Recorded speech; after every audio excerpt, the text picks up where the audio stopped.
नमस्कार साथियों, मेरा नाम है आर.के. सिंह। संस्कृति पीसीएस यूट्यूब चैनल पे आप सभी का स्वागत है। आज के एपिसोड में हम बात करने वाले हैं उत्तर प्रदेश में अवस्थित जो नेशनल पार्क हैं, यानी राष्ट्रीय उद्यान है, वन्यजीव जो अभ्यारण्य हैं, टाइगर जो रिजर्व हैं या रामसर जो स्थल हैं, उनकी आज हम चर्चा करने वाले हैं। डिटेल से देखेंगे कि आखिर, क्योंकि इससे पहले वाली कक्षा में हमने देख लिया था कि आखिर नेशनल पार्क क्या है, वन्यजीव अभ्यारण्य क्या होते हैं, दोनों में बेसिक जो अंतर होता है वो क्या होता है, और पूरे भारत के संदर्भ में जो भी महत्वपूर्ण, चाहे वो नेशनल पार्क हो या वन्यजीव अभ्यारण्य हो, उनकी चर्चा हमने डिटेल से कर ली थी। और उसी श्रृंखला के क्रम में आज का जो एपिसोड है, इसमें हम एक एक करके अब शुरू करेंगे कि पूरे भारत में अलग अलग राज्यों में जो भी महत्वपूर्ण नेशनल पार्क हैं, वन्यजीव अभ्यारण्य हैं, टाइगर रिजर्व हैं या इस तरह के जो भी रामसर स्थल हैं, तो उनकी चर्चा करेंगे। और इसी क्रम में आज हम बात करेंगे उत्तर प्रदेश के जो महत्वपूर्ण नेशनल पार्क होंगे, चाहे वो वाइल्ड लाइफ सेंचुरी होंगे, चाहे वो रामसर साइट्स होंगे, इन पर हम बात करेंगे। चलिए स्टार्ट करते हैं और देखेंगे एक एक करके सभी विषयों पर। अब यहाँ से हम शुरुआत कर रहे हैं कि उत्तर प्रदेश के जो भी राष्ट्रीय उद्यान हैं, पहले हमने बता दिया था कि जो भी वन्यजीव अभ्यारण्य हैं, मुख्य रूप से विशिष्ट रूप से कहा जा सकता है कि जो प्रजाति होती हैं उनकी रक्षा करने के लिए ये स्थापित किए जाते हैं। उनके प्राकृतिक आवास में कोई व्यवधान हो रहा, उसे कम करने का प्रयास किया जाता है। ठीक ऐसे ही क्या है कि जो राष्ट्रीय उद्यान होते हैं, राष्ट्रीय उद्यान जो भी निर्मित किए जाते हैं, उनका जो उद्देश्य होता है वो समग्र होलिस्टिक अप्रोच होता है, पूरी तरह से समग्र दृष्टिकोण को अपनाते हुए देखेंगे, जिसमें संपूर्ण जो पारिस्थितिकी है उसके संरक्षण का प्रयास किया जाता है, पारिस्थितिकी अनुसंधान को बढ़ावा देने का प्रयास किया जाता है, प्राकृतिक जो परिदृश्य हैं, जो नेचुरल लैंडस्केप होते हैं, उनकी रक्षा करने का प्रयास किया जाता है। और विनियमित स्तर पर, रेगुलेटेड स्तर पर देखें तो जो टूरिज़्म है उसकी भी अनुमति यहाँ पर देख सकते हैं कि जो राष्ट्रीय उद्यान होते हैं उसमें होता है। तो बेसिक तौर पे आज हमने इसके बारे में डिटेल से कल ही देख लिया था पिछले एपिसोड में। अब हम एक एक करके बात करेंगे। जैसे उत्तर प्रदेश में जो राष्ट्रीय उद्यान है, तो भारत के उत्तर प्रदेश में देखेंगे तो एक राष्ट्रीय उद्यान आपको मेजर तौर पे देखने को मिलेगा। ये कौन सा है, इसके बारे में देखेंगे। 25 जो वन्यजीव अभ्यारण्य हैं उनकी हम चर्चा करेंगे, और इसके अलावा टाइगर रिजर्व और जो भी रामसर साइट्स हैं यूपी में, उन पर भी संक्षिप्त रूप से हम बात रख लेंगे। अब देखिए, यूपी का जो नेशनल पार्क है वो कौन सा है, तो वो दुधवा राष्ट्रीय पार्क है। दुधवा जो राष्ट्रीय पार्क है ये किशनपुर और जो कतरनिया घाट वन्यजीव अभ्यारण्य है, एक तरह से देखेंगे उनको शामिल करते हुए ये बना हुआ है, यानी कह सकते हैं कि ये उन्हीं का एक हिस्सा है। और सबसे ख़ास बात क्या है, थोड़ा सा मैप पे भी हम देख लेंगे कि जो दुधवा टाइगर रिजर्व है, ये चूँकि नेशनल पार्क भी है, तो ये यहीं पर आपको दुधवा जो नेशनल पार्क है और जो टाइगर रिजर्व है, दोनों यहीं पर आपको देखने को मिलेगा। और इस पर डिटेल से हम बात करेंगे। यहाँ पर पूरा यूपी में जो महत्वपूर्ण नेशनल पार्क्स हैं उनको दर्शाया गया है। इसके अलावा आप देखेंगे जो भी टाइगर रिजर्व्स हैं उनको भी दर्शाया गया है। साथ में जो वाइल्ड लाइफ सेंचुरी हैं उनको दिखाया गया है, और बर्ड जो सेंचुरी हैं उनको एक ही मैप पर अलग अलग कलर से आपको दर्शाया गया, ताकि आपको ये क्लियर हो जाए कि कौन कौन से यहाँ पर नेशनल पार्क हैं, कौन से टाइगर रिजर्व हैं, कौन से वाइल्ड लाइफ सेंचुरी हैं, या इस तरह से आप देखेंगे जो बर्ड सेंचुरी है उनको यहाँ पर डिटेल से मैप में दर्शाया गया है। और ऐसे ही क्या करना है कि आपको अपने अध्ययन के संदर्भ में जब भी आप स्टडी करिए, तो उस स्टडी में क्या करना है कि आपको एक मैप लेना है। उस मैप पे, चाहे जैसे यूपी का मैप हुआ तो यूपी का एक मैप लीजिए, उसमें जितने भी यूपी में अवस्थित जो नेशनल पार्क हैं उनको मेंशन कर लीजिए। ऐसे ही अलग अलग स्टेट में आप मैप लीजिए और वहाँ पर लोकेट करिए, आइडेंटिफाई कर लीजिए कि ये नेशनल पार्क है, ये वाइल्ड लाइफ सेंचुरी है। इस तरह से आपका क्या होगा कि पूरा जो रिवीजन होगा वो आसानी से हो पाएगा। तो चलिए देखेंगे कि कौन कौन से नेशनल पार्क हैं। तो पहला जो नेशनल पार्क यूपी का हम देख रहे हैं, यानी कि एकमात्र जो नेशनल पार्क है वो दुधवा नेशनल पार्क है, इसी की चर्चा करेंगे। तो देखिए, उत्तर प्रदेश में अगर देखेंगे तो दुधवा जो राष्ट्रीय उद्यान है ये भारत के उत्तर प्रदेश के क्षेत्र में अवस्थित है। दलदली घास के जो मैदान है और तराई वाला जो क्षेत्र है, वहाँ पर ये राष्ट्रीय उद्यान आपको देखने को मिलेगा। जैसे कि मैप पे हमने देखा है, जो खीरी है, लखीमपुर वाला जो ज़िला है, वहीं पर ये आपको देखने को मिलता है। ये जो नेशनल पार्क है ये लखीमपुर खीरी ज़िले में आप देखेंगे भारत नेपाल की जो सीमा है, जो बॉर्डर लाइन है, उसी के समीप आपको देखने को मिलेगा। किशनपुर वन्यजीव अभ्यारण्य है, कतरनिया जो घाट है, उन वन्य जीव अभयारण्य हैं उनके साथ मिलकर जो ये दुधवा टाइगर जो रिजर्व है वो भी बनता है। तो दोनों स्तर पे ये नेशनल पार्क भी है, टाइगर रिजर्व भी है। और यहाँ पर ख़ास तौर पे आप देखेंगे 2-3 इन्फॉर्मेशन आपके लिए अहम हो जाता है, क्योंकि यहाँ पर जो शारदा नदी है, जिसे काली या महाकाली नदी भी कहते हैं, ये दुधवा राष्ट्रीय उद्यान को किशनपुर वन्यजीव अभयारण्य से क्या करती है, अलग करने का काम करती है। और ये जो फैक्ट है कई बार आपसे पूछा गया। ऐसे ही घाघरा नदी है, दुधवा जो राष्ट्रीय उद्यान है उसको कतरनिया घाट वन्यजीव अभयारण्य से अलग करने का काम करती है कौन, तो घाघरा नदी। दोनों जो नदियां हैं, चाहे वो शारदा नदी की बात करें, घाघरा नदी की बात करें, ये दोनों आपके लिए महत्वपूर्ण हो जाती हैं। भारतीय गंडे की बात करें, इसे बीयू कहा जाता है, उसको पोबितोरा अभयारण्य जो असम है उससे दुधवा में फिर से लाया गया है। तो ये सारे इन्फॉर्मेशन आपके लिए अहम हो जाते हैं।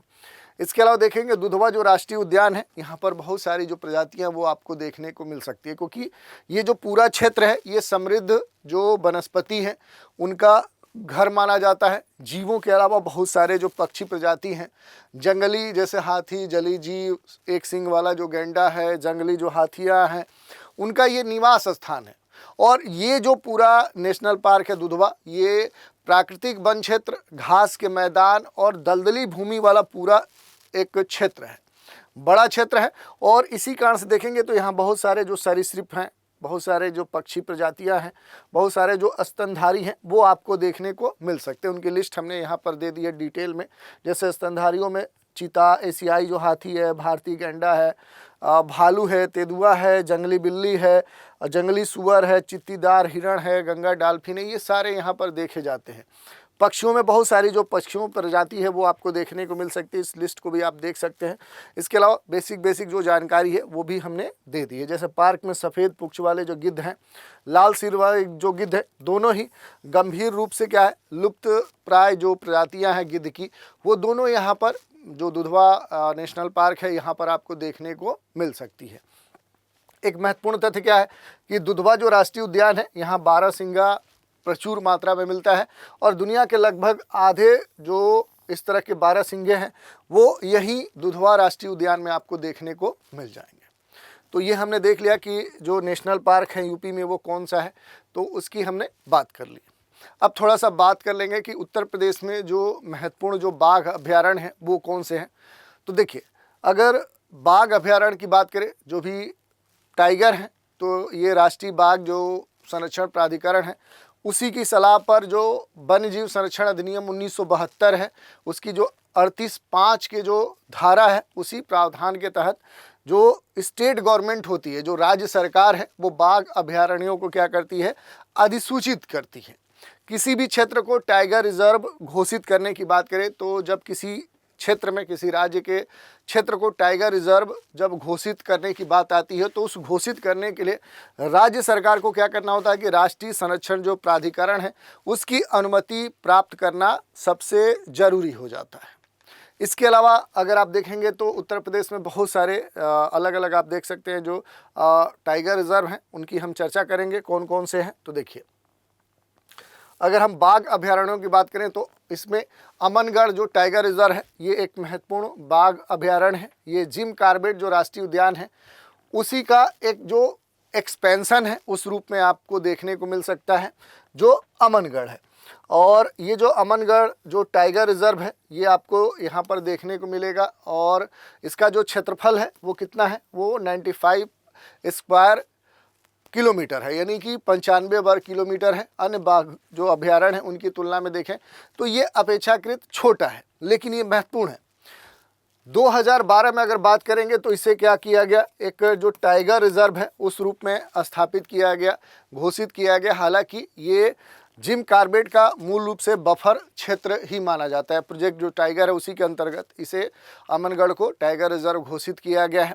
उत्तर प्रदेश जो वन विभाग है उसके द्वारा क्या होता है, ये पूरी तरह से प्रशासित होता है। तो यूपी जो फॉरेस्ट जो डिपार्टमेंट है उसी डिपार्टमेंट के द्वारा क्या किया जाता है, ये प्रबंधित किया जाता है, रेगुलेट किया जाता है। कॉर्बेट और अन्य जो भी वन श्रेणियाँ हैं उनके स्तर पे देखें तो उनके बीच वन्य जीवों की जो आवाजाही है उसके लिए एक तरह से ये गलियारा, कॉरिडोर का काम करता है।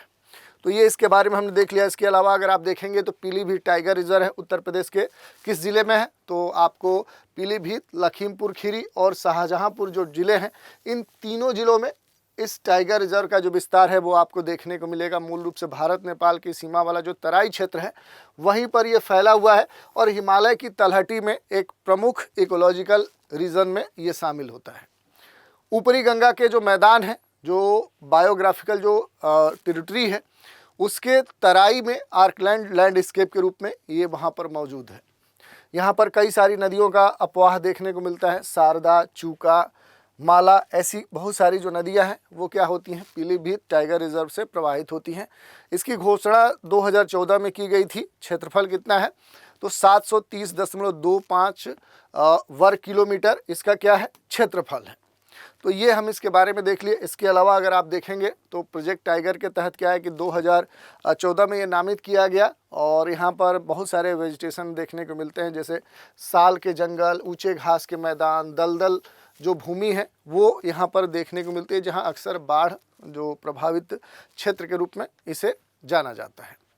कुछ प्रमुख जीवों की बात करेंगे तो यहाँ पर बंगाल टाइगर, तेंदुआ, दलदल जो हिरण है, हॉग जो हिरण है, काला हिरण है, सांभर है, रीसस मकाक है, घड़ियाल है, ऐसे बहुत सारे जो प्रजाति के जीव हैं वो आपको यहाँ पर देखने को मिल सकते हैं।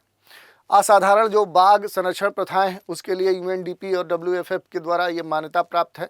कम मानव वन्यजीव जो संघर्ष हैं और मजबूत जो सामुदायिक भागीदारी है उसके लिए ये जो टाइगर रिजर्व है ये खास तौर पे जाना जाता है। इसके अलावा आप देखिए रानीपुर टाइगर रिजर्व है, ये महत्वपूर्ण टाइगर रिजर्व भी है, वन्यजीव अभयारण्य भी है। तो उत्तर प्रदेश के बुंदेलखंड क्षेत्र के चित्रकूट जिले में आप देखेंगे तो ये आपको देखने को मिलेगा। विंध्य जो पर्वत श्रृंखला है उसके उत्तरी भाग में ये आपको देखने को मिलेगा। उत्तर प्रदेश ने रानीपुर वन्यजीव जो अभयारण्य है उसमें राज्य के चौथे जो टाइगर रिजर्व है उसको भी मंजूरी दे दी है। इसकी घोषणा 2022 में की गई थी और इस पूरे क्षेत्र का जो क्षेत्रफल है वो 529.36 वर्ग किलोमीटर है। और उत्तर प्रदेश के जो बुंदेलखंड वाला जो पूरा क्षेत्र है उसमें पहला ये टाइगर रिजर्व है और भारत का 53वां कह सकते हैं कि ये टाइगर रिजर्व बनने वाला क्षेत्र है। इस पूरे क्षेत्र में आप देखेंगे कि जो वनस्पति है, जो वेजिटेशन है, अगर वनस्पति की बात करेंगे कि इस पूरे क्षेत्र में जाएंगे तो कौन सी वनस्पति आपको देखने को मिलेगी, तो उष्णकटिबंधी यानी कि ट्रॉपिकल, पूरी तरह से क्या है कि यहाँ पर उष्णकटिबंधी और जो शुष्क पर्णपाती वन है वो आपको यहाँ पर देखने को मिलते हैं। बहुत तरह के जो जीव हैं वो इस पूरे क्षेत्र में जाएंगे तो आपको देखने को मिलेंगे, जैसे बाघ है, तेंदुआ है, चित्ताधारी हिरण है, सांबर है, चिंकारा है, ये सब यहाँ पर देखने को मिलते हैं। और रानीपुर जो वन्यजीव अभयारण्य है ये बाघों की आवाजाही के लिए एक महत्वपूर्ण गलियारा है, क्योंकि रानीपुर वन्यजीव अभयारण्य में पहले से कोई बाघ तो नहीं है, लेकिन पास के जैसे पन्ना टाइगर रिजर्व है वहाँ से जो बाघ हैं वो अक्सर इस क्षेत्र में आते जाते रहते हैं, तो एक तरह से गलियारा का काम करता है। इसके अलावा अगर आप देखेंगे तो उत्तर प्रदेश के जो भी वन्यजीव अभयारण्य हैं उनकी अगर बात करें तो देखिए वन्यजीव जो अभयारण्य है ये इनका जो संरक्षण है वो किस अधिनियम के तहत है, तो 1972 का राज्य सरकार को विशिष्ट जो क्षेत्र हैं उनको वन्यजीव अभयारण्य के रूप में घोषित करने का जो अधिकार है वो प्रदान किया गया है। और राज्य जो होते हैं, राज्य सरकारें एक अधिसूचना ड्राफ्ट जारी करके क्या करते हैं कि किसी भी क्षेत्र को वन्यजीव अभयारण्य घोषित कर सकते हैं। और वन्यजीव अभयारण्य के रूप में नामित होने के बाद राष्ट्रीय जो वन्यजीव बोर्ड है उसकी मंजूरी के बिना वन्यजीव अभयारण्य की जो सीमाएं हैं उसमें कोई परिवर्तन नहीं किया जा सकता। तो ये बेसिक तौर पे क्या है कि वन्यजीव अभयारण्य से जुड़ी हुई महत्वपूर्ण बात है। अब कुछ महत्वपूर्ण जो वन्यजीव अभयारण्य हैं उनकी हम चर्चा करेंगे। उत्तर प्रदेश के जैसे बखीरा वन्यजीव अभयारण्य है, ये किस जिले में है, तो ये आपको ध्यान देना है, ये संत कबीर नगर जिले में अवस्थित है। प्राकृतिक बाढ़ के मैदानी आर्द्र भूमि के रूप में वहाँ पर मौजूद है। राप्ती जो नदी है उसके बीचों बीच से, यानी ये जो बखीरा वन्यजीव अभयारण्य है इसके बीचों बीच क्या है कि जो राप्ती नदी है वो अपवाहित होती है और यहाँ कई सारे जो प्रवासी पक्षी यानी बाहर से जो पक्षी प्रजातियाँ हैं वो आती हैं, शीतकालीन के समय खास तौर पे यहाँ पर प्रवास करती हैं। इसे विश्व आर्द्र भूमि दिवस 2 फरवरी 2022 को रामसर साइट के रूप में भी क्या किया गया, नामित किया गया। तो ये क्या है, एक रामसर साइट्स भी है। इसके अलावा भी बहुत सारी इसके बारे में जो जानकारी है उसको आप देख सकते हैं। आर्द्र भूमि के संदर्भ में देखें तो ये पूरी तरह से एक तरह से समतल क्षेत्र है। और इस अभयारण्य के नाम की बात करेंगे तो यहाँ पर जो एक विलेज है, बखीरा गांव है, उसी के नाम पर बखीरा कह सकते हैं कि नाम पड़ा है। अब देखिए यहाँ पर अगला जो अभयारण्य है वो चंद्रप्रभा वन्यजीव अभयारण्य है। इसका संबंध कहाँ से है, तो यूपी के चंदौली जिले में आप जाएंगे तो ये आपको देखने को मिलेगा। और यहाँ पर गंगा सोन जो नदियाँ हैं उनके बीच में जो कैमूर पर्वतमाला है उसके उत्तरी ढलान की जो पहाड़ियाँ हैं उसी क्षेत्र में ये आपको चंद्रप्रभा जो वन्यजीव अभयारण्य है वो फैला हुआ देखने को मिलेगा। यहाँ पर गंगा की एक जो सहायक नदी है, कौन सी, तो कर्मनासा नदी, और इसके अलावा इसकी जो एक और सहायक नदी है वो यहाँ से होकर बहती है। तो कर्मनासा और जो चंद्रप्रभा है उनका ये अपवाह क्षेत्र कहा जा सकता है। और इस पूरे अभयारण्य की बात करेंगे तो लगभग 78 वर्ग किलोमीटर क्षेत्र में फैला हुआ है।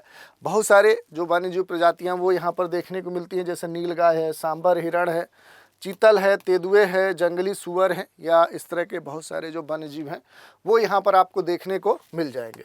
ऐसे ही हस्तिनापुर जो वन्यजीव अभयारण्य है मेरठ, मुजफ्फरपुर, बिजनौर और मेरठ जिलों के क्षेत्र को ये कवर करता है। और ये अभयारण्य नाम से ही प्राचीन जो शहर हस्तिनापुर है उसके नाम पर इसका नाम पड़ा हुआ है। और ख़ास तौर पर देखेंगे जो बूढ़ी गंगा है वो उसके पश्चिमी तट पर ये पूरा क्षेत्र आपको देखने को मिलेगा। इसकी जो स्थापना है ये उत्तर प्रदेश के राज्य पशु यानी कि दलदली जो हिरण है उसकी रक्षा के लिए विशेष तौर पे की गई थी। यहाँ बहुत तरह के जो वन्यजीव हैं वो आपको देखने को मिलेंगे, जैसे दलदली जो हिरण है इनकी जो स्थिति है कि आखिर ये किस स्थिति में है उसके बारे में दिया गया है। चिकनी जो लोपित उदबिलाव है उसकी और गंगा नदी जो डॉल्फिन है, घड़ियाल है, उनका ये महत्वपूर्ण शरण स्थल के तौर पे जाना जाता है। इसके अलावा अगर आप देखेंगे तो जयप्रकाश नारायण, जिसे सुरहा ताल पक्षी अभयारण्य कहते हैं, ये घाघरा और गंगा नदियों के संगम के पास स्थित है। जयप्रकाश नारायण पक्षी जो अभयारण्य है ये प्रवासी प्रजातियों सहित बहुत सारे पक्षियों के लिए क्या है, अहम माना जाता है। एक तरह से सेंसिटिव क्षेत्र भी है। 2019 में अंतिम रूप से इसे पारिस्थितिकी संवेदनशील के क्षेत्र के रूप में जाना गया। इसके अलावा आप देखेंगे तो कैमूर वन्यजीव अभयारण्य है, मिर्जापुर सोनभद्र में ये अवस्थित है। 500 वर्ग किलोमीटर में फैला हुआ है। बहुत सारी जो वन्यजीव प्रजातियां हैं जैसे तेंदुए, चीतल, नीलगाय, जंगली जो बिल्ली है, मृग है, उनका ये मुख्य रूप से देखें तो आवास क्षेत्र माना जाता है।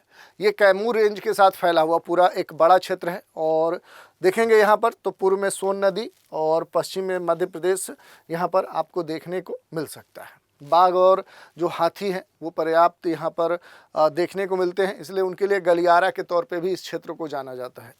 इसके अलावा जो कतरनिया वन्यजीव अभयारण्य है ये बहराइच के ऊपरी जो गंगा तराई मैदान है उस क्षेत्र में फैला हुआ है। दुधवा जो टाइगर रिजर्व है, घाघरा नदी जो है वो उससे ये कहीं ना कहीं प्रभावित क्षेत्र है। प्रमुख जो जीव हैं यहाँ पर बाघ, घड़ियाल, मगरमच्छ, दलदली जो मगरमच्छ है वो यहाँ पर देखने को मिलते हैं। वन्यजीव अभयारण्य में देखें तो जो गिरवा नदी है ये घड़ियालों के लिए एक प्राकृतिक जो आवास है उस आवास को प्रदान करती है, जहाँ पर देखें तो वे मगरों के साथ एक तरह से उनके रहने के लिए विशेष जो आवास है उसका निर्माण करती है। इसके अलावा आप देखेंगे तो किशनपुर वन्यजीव अभयारण्य है, पीलीभीत जो डिस्ट्रिक्ट है वहीं पर उसी से सटा हुआ जो टाइगर रिजर्व है उससे सटा क्षेत्र है। शारदा जो नदी है जो मैदानों में पहुंचने से पहले काली नदी के नाम से इसे जाना जाता है। तो भारत नेपाल की सीमा पर जाएंगे तो किशनपुर जो वन्यजीव अभयारण्य है उसको दुधवा राष्ट्रीय उद्यान से क्या करती है, ये नदी एक तरह से सेपरेट कर देती है। यहाँ बहुत सारे वन्यजीव देखने को मिलेंगे, जैसे दलदली हिरण है, बंगाल जो फ्लोरिकन है वो लेसर फ्लोरिकन, तो इस तरह के वन्यजीव यहाँ पर देखने को मिलते हैं। इसके अलावा देखेंगे तो जो महावीर स्वामी वन्यजीव अभयारण्य है ये मध्य प्रदेश उत्तर प्रदेश की सीमा पर आपको बॉर्डर पर ही देखने को मिलेगा। राजघाट जो जलाशय है उसके पास बेतवा जो नदी है यमुना की एक महत्वपूर्ण सहायक नदी है जिस पर हमने पहले भी बात किया है, इसी के पास ये आपको देखने को मिल जाएगा। इसके अलावा देखिए राष्ट्रीय चंबल जो घड़ियाल वन्यजीव अभयारण्य है इसको भी देख सकते हैं। ये जो अभयारण्य है ये 3 राज्यों में फैला हुआ आपको देखने को मिलेगा। तो मूल रूप से यूपी में नहीं है बल्कि इसका कुछ क्षेत्र यूपी में फैला हुआ देखने को मिलेगा, बाकी राजस्थान, मध्य प्रदेश दोनों में भी फैला हुआ है और उसके अलावा यूपी में। तो इस तरह से आप देख सकते हैं कि तीनों राज्यों के मिलन बिंदु पर ये आपको देखने को मिल जाएगा। इसके निकट जो चंबल नदी है वो प्रवाहित होती है। यहाँ पर अलग यूनिक तरह की जो भी पारिस्थितिकी है वो देखने को मिलता है। और राष्ट्रीय जो चंबल अभयारण्य है ये गंभीर रूप से जो लुप्त प्राय जो घड़ियाल हैं, जो छोटे मगरमच्छ होते हैं, लाल मुकुट वाले जो कछुए होते हैं, लुप्त प्राय जो गंगा नदी डॉल्फिन है उनका बेसिक तौर पे एक आवास माना जाता है और एकमात्र ये ज्ञात स्थान है जहां भारतीय जो स्कीमर्स हैं उनकी बड़ी संख्या में घोंसला बनाने की जो एक तरह से घटनाक्रम है वो देखने को मिला है। चंबल देश की सबसे स्वच्छ नदियों में से गिनी जाती है और चंबल में देखें तो 320 से अधिक जो स्थानीय और जो प्रवासी पक्षी हैं वो उसके आसपास देखने को मिलते हैं। इसके अलावा देखें तो कुछ महत्वपूर्ण जो अभयारण्य हैं और रामसर साइट भी है, जैसे नवाबगंज जो पक्षी वन्यजीव अभयारण्य है, इसे शहीद चंद्रशेखर आज़ाद यानी पक्षी अभयारण्य के नाम से भी जाना जाता है। ये कानपुर लखनऊ राजमार्ग पर उन्नाव जिले में आपको देखने को मिल जाएगा। इसके अलावा आप देखेंगे ओखला पक्षी वन्यजीव अभयारण्य है, ये दिल्ली यूपी सीमा पर आपको गौतम बुद्ध जो नगर है उसी जिले के नोएडा में यमुना नदी पर ओखला बैराज पर स्थित एक क्या है, एक तरह से आर्द्र भूमि है, दलदली भूमि है। इसका निर्माण ओखला जो बैराज है उसके निर्माण से हुआ है और ओखला जो पक्षी अभयारण्य है ये 300 से ज़्यादा जो पक्षी प्रजातियां हैं उनका घर माना जाता है। यहाँ पर स्थलीय और जलीय दोनों तरह के जो पक्षी हैं वो इस क्षेत्र में आपको देखने को मिल जाएंगे। इसके अलावा जो महत्वपूर्ण अभयारण्य है पार्वती अरंगा वन्यजीव अभयारण्य है, ये उत्तर प्रदेश का जो गोंडा डिस्ट्रिक्ट है वहीं पर अवस्थित है। घाघरा नदी के द्वारा निर्मित एक गोखुर झील है। गोखुर झील यानी जंदिया जो अपने कटाव करते हुए आगे बढ़ती हैं तो पीछे जो एक झील का स्वरूप होता है जिसे हम गोखुर या ऑक्सबो लेक कहते हैं। तो भारत में सारस जो संरक्षण है, सारस जो पक्षी होता है उसका एक महत्वपूर्ण स्थल भी माना जाता है। समन जो पक्षी अभयारण्य है जिसे रामसर साइट का भी दर्जा मिला है, तो समन जो पक्षी अभयारण्य है ये पश्चिम उत्तर प्रदेश के मैनपुरी जिले में एक आर्द्र भूमि के रूप में अवस्थित है और ये गंगा के जो बाढ़ क्षेत्र है उसमें स्थित क्या है, एक मौसमी गोखुर झील का भी उदाहरण है। ये जो अभयारण्य है इसकी स्थापना 1990 में सारस जो होता है क्रेन, उसकी बड़ी आबादी की रक्षा के लिए किया गया था, जो दुनिया में सबसे ऊंचे उड़ने वाला पक्षी के तौर पे जाना जाता है। तो ये कुछ महत्वपूर्ण है। इसके अलावा भी आप देख सकते हैं जैसे समसपुर पक्षी अभयारण्य है, रायबरेली ज़िले में आपको देखने को मिलेगा। बारामासी जो निचली दलदली भूमि है जो सिंधु गंगा के मैदानों की विशेषता मानी जाती है, तो ये पूरा इस क्षेत्र में देखने को मिल जाता है। सैंडी जो पक्षी वन्यजीव अभयारण्य है ये भी आपको यहाँ पर देखने को मिल सकता है। तो यहाँ पर इस अभयारण्य की बात करेंगे तो किस ज़िले में है, यूपी के, तो हरदोई ज़िले में आपको देखने को मिलेगा। मीठे पानी की दलदली भूमि है। बर्ड लाइफ इंटरनेशनल के द्वारा इसे एक महत्वपूर्ण पक्षी क्षेत्र के रूप में भी मान्यता दिया गया है और यहाँ पर गर्रा जो नदी है पहले बड़े स्तर पर उसका प्रभाव देखने को मिलता है। इसके अलावा जो सेखा पक्षी वन्यजीव अभयारण्य है ये अलीगढ़ में आपको उत्तर प्रदेश में ही देखने को मिलेगा। ये एक बारहमासी झील है जो ऊपरी गंगा नहर के निर्माण के बाद क्या है, इसका अस्तित्व आया था। सुर सरोवर की अगर हम बात करेंगे तो ये भी पक्षी वन्यजीव अभयारण्य है। कीठम झील के नाम से ये मूल रूप से जाना जाता है और ख़ास तौर पर देखेंगे जल जो पक्षी हैं उनके लिए ये क्या है, एक आश्रय स्थल के तौर पर भी जाना जाता है। आगरा के निकट यमुना नदी के दाहिने तट पर ये आपको देखने को मिल जाएगा। इसके बारे में भी बेसिक जो जानकारी है वो हमने दे दी है, PDF से आप देख सकते हैं। सुहेलवा जो वन्यजीव अभयारण्य है इसके बारे में अगर देखेंगे तो उत्तर प्रदेश का जो श्रावस्ती है, जो बलरामपुर है, जो गोंडा है, इन तीनों जिलों में ये आपको देखने को मिल सकता है। 1988 में वन्यजीव अभयारण्य ये घोषित किया गया था। 452 वर्ग किलोमीटर क्षेत्र में ये फैला हुआ है और इसके बारे में बेसिक जानकारी आप देख सकते हैं। जो सुहेलवा है ये वन्यजीव प्रभाग भारत नेपाल अंतर्राष्ट्रीय सीमा पर ये अवस्थित है। इसके अलावा यहाँ पर बहुत सारे जो वनस्पति हैं वो देखने को मिलते हैं। मूल तौर पे पर्णपाती और अर्ध जो सदाबहार वन भूमि है उनका मिला जुला जो क्षेत्र है वो आपको देखने को मिलता है। वनस्पतियों की भी चर्चा कर सकते हैं। जीव जंतु बहुत सारे यहाँ पर देखे जाते हैं। उत्तर प्रदेश के अन्य जो वन्यजीव अभयारण्य हैं उनको भी देख सकते हैं, जैसे डॉक्टर भीमराव अंबेडकर जो पक्षी वन्यजीव अभयारण्य है प्रतापगढ़ में आपको देखने को मिलेगा। लाख बहोसी जो पक्षी वन्यजीव अभयारण्य है ये कन्नौज जिले में देखने को मिलेगा। पटना जो वन्यजीव अभयारण्य है ये एटा जिले और आगरा के उत्तर पूर्व में इसका विस्तार है। रानीपुर जो वन्यजीव अभयारण्य है चित्रकूट जिले में आपको देखने को मिलेगा। इसके अलावा सुहागी बरवा जो वन्यजीव अभयारण्य है ये महाराजगंज जिले में देखने को मिलेगा। कछुआ जो वन्यजीव अभयारण्य है वाराणसी डिस्ट्रिक्ट में देखने को मिलेगा। इसके अलावा आप देखेंगे तो विजय सागर जो वन्यजीव अभयारण्य है ये महोबा डिस्ट्रिक्ट में आपको देखने को मिलेगा।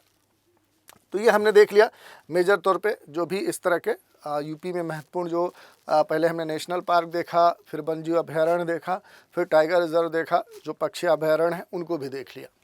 अब हम थोड़ा सा यूपी के जो रामसर साइट हैं कि कौन से साइट हैं, तो रामसर साइट तो आप सभी जानते हैं, दलदली भूमि होती है और इन्हें रामसर स्थल के रूप में नामित किया जाता है।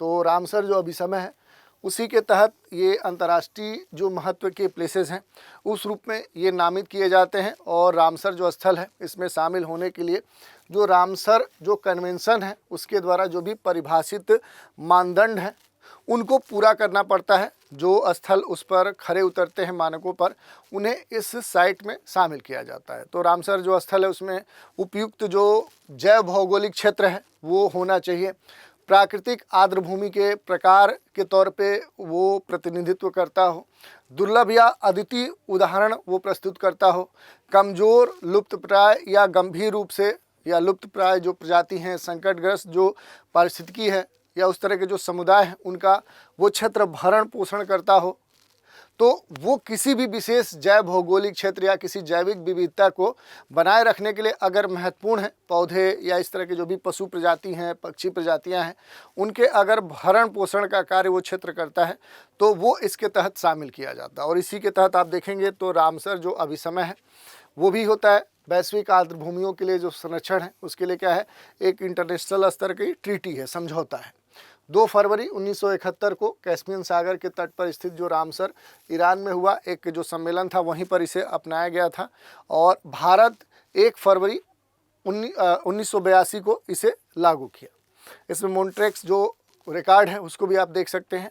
अब हम बेसिक अपनी जो हमारी क्लास है उस पर हम बात करेंगे उत्तर प्रदेश के जो महत्वपूर्ण जो रामसर स्थल है। तो देखिए बहुत सारे रामसर स्थल है, उनका पूरा लिस्ट हमने दे दिया है। तो इनका लोकेशन एक बार आपको देखना है मैप पे कि कौन सा कहाँ पर है। जैसे बखीरा है, देखेंगे हैदरपुर है, नवाबगंज है, या फिर समन है, समसपुर है, सांडी है, सरसई है, सुर है, ऊपरी गंगा है। तो ये सारे मैप पे क्या करने हैं, आपको लोकेट करने हैं। इसके अलावा इनके बारे में भी बेसिक जो जानकारी है वो हमने दे दी है। जो बखीरा है, हैदरपुर जो वेटलैंड है या नवाबगंज है, उनकी क्या विशेषताएं हैं, कहाँ पर हैं, किस वन्यजीव या पक्षी प्रजाति के लिए या वनस्पति के लिए वो अहम हो जाते हैं, तो उनके बारे में बेसिक जो जानकारी है। जैसे नवाबगंज है, पार्वती अर्गा जो है, या फिर देखेंगे समन है, समसपुर है, सैंडी है, ये सारे महत्वपूर्ण उत्तर प्रदेश के रामसर स्थल हैं। तो इनके बारे में एक बार देख लीजिएगा। जैसे सरसई जो नवार झील है, ये दलदली पूरी भूमि है और इसका नाम बड़े जो गैर प्रवासी सारस हैं उनके नाम पर पड़ा है। यहाँ पर लुप्त प्राय जो पक्षी हैं, सफ़ेद पूँछ वाला जो गिद्ध है वो बेसिक तौर पे देखने को मिलता है। सुर सरोवर जो है जिसे कीठम झील कहते हैं, इसका निर्माण आगरा शहर को पानी की आपूर्ति के लिए किया गया है और यहाँ पर लुप्त प्राय जो जीव हैं वो भी पाए जाते हैं। ऊपरी गंगा जो नदी है उसकी बात करेंगे तो ये ब्रिज घाट से नरोरा तक पूरा इसका विस्तार देखने को मिलता है। और गंगा नदी जो डॉल्फिन है, घड़ियाल है, मछली खाने वाले जो मगर हैं, उनका ये महत्वपूर्ण शरण स्थली है। तो इस तरह से जो यूपी के महत्वपूर्ण रामसर स्थल है उन पर भी हमने चर्चा कर ली। तो आज के एपिसोड में उत्तर प्रदेश के महत्वपूर्ण जो नेशनल पार्क हैं, जो वन्य जीव अभयारण्य है, टाइगर रिजर्व हैं या फिर पक्षी अभयारण्य हैं और रामसर जो साइट्स हैं, उन पर हमने संक्षिप्त रूप से बात की। तो आज के एपिसोड में इतना ही। अगले एपिसोड में एक नए टॉपिक की चर्चा करने के लिए फिर आपसे रूबरू होंगे। तो आज इजाज़त दीजिए। Thank you.